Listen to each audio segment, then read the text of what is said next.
ఎన్నికల కోడ్ నిన్నటి నుంచే అమల్లోకి వచ్చింది. కొత్త స్కీములు, కొత్త ప్రాజెక్టులకు బ్రేక్ పడింది. పాత వాటికి ఎలాంటి అవరోధాలు లేవని ప్రకటించింది రాష్ట్ర ఎన్నికల సంఘం. ర్యాలీలు, సభలు అనుమతితోనే నిర్వహించాలని, మంత్రులు అధికార వాహనాలు వాడొద్దని, గ్రాంట్స్ రిలీజ్ చేయొద్దని వార్నింగ్ ఇచ్చింది రాష్ట్ర ఎన్నికల సంఘం. రైట్, పంచాయతీ ఎన్నికల్లో కోడ్ అమలుకు సంబంధించి మరిన్ని డీటెయిల్స్ యాదగిరి అందిస్తారు. యాదగిరి, కోడ్ అమలుకు సంబంధించిన అప్డేట్స్ ఏంటి? మౌనిత, స్థానిక సంస్థల ఎన్నికలకు సంబంధించినటువంటి షెడ్యూలు నిన్న ప్రకటించారు. అంటే నిన్న ఉదయం 10:30 నుంచే రాష్ట్రంలో ఈ ఎన్నికల కోడ్ అనేది అందుబాటులోకి వచ్చింది.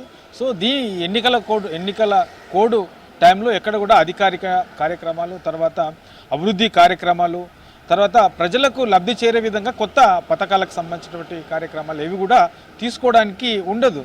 సో ఒకవేళ అట్లాంటివి కనుక చేస్తే అవి కోడ్ ఉల్లంఘన కిందికి వస్తాయి. ఇంకా వీటితో పాటు ఈ బదిలీలు అనేవి, అధికారులకు సంబంధించినటువంటి బదిలీ అనేది జరగకూడదు. ఒకవేళ జరిగితే అది కోడ్ ఉల్లంఘన కిందికి వస్తుంది.